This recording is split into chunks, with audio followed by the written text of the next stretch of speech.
Aarti Industries has actually seen a sharp rebound when it comes to volumes as well as profitability. But let's get in. Suyog Kotecha, CEO and Executive Director at Aarti Industries to join in. Suyog, welcome to the show and always a pleasure to speak to you at NDTV. A rebound in terms of volumes and profitability. First up, how sustainable is it? Good morning. It's good to be back on the show. I think it's consistent with what we have been talking for last 3 quarters. I think our strategy remains very focused on, internal cost optimization, both fixed and variable, pushing up the volume growth amid global uncertainty, and then monetizing our ongoing capexes. And I think on the basis of that, what we saw in the last quarter was sort of a reflection of that strategy. Of course, it was enabled by supporting blending economics, especially in the energy market, which pushed up the MMA volumes and some of the shifting of bulk passes from the first quarter to second quarter.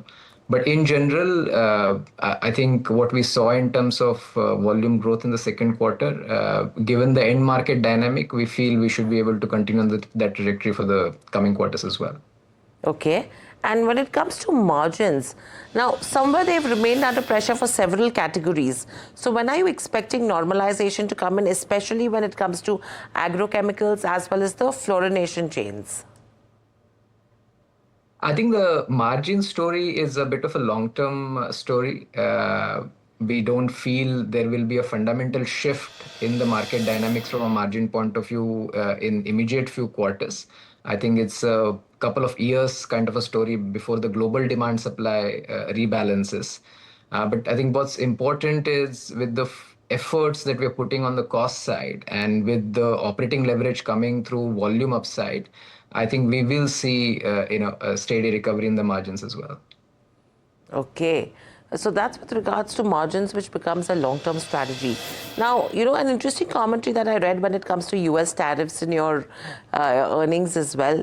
If you could quantify that for us, what has been the impact when it comes to US tariffs on revenue and EBITDA?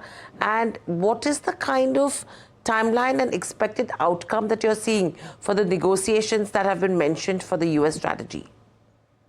Yeah.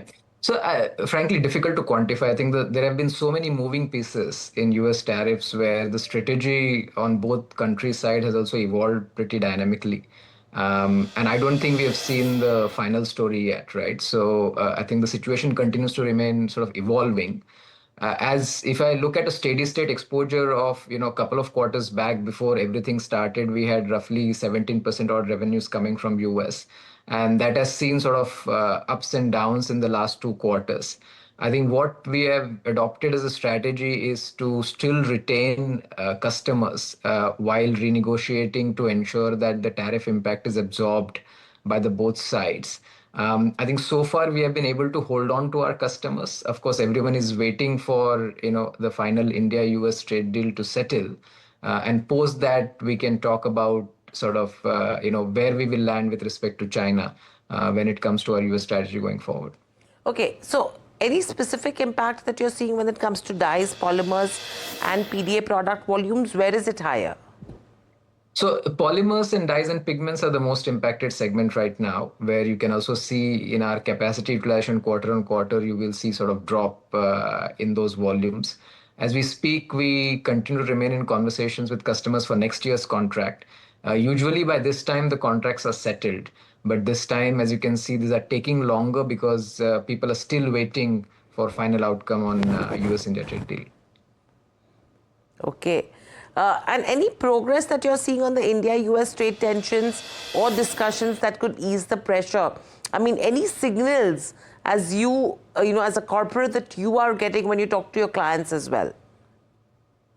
I think everything that we hear is also in public domain. So I don't think there's any incremental information that we have, but we remain optimistic that before the end of this calendar year, we should have clarity on the situation going forward.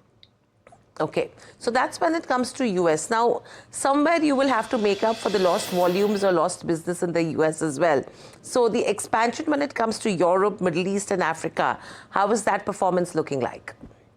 So I think there's good trajectory on that dimension, and the fact that we are able to show volume growth despite tariff-related challenges shows sort of inherent strength of the product portfolio as well as our diversification strategy.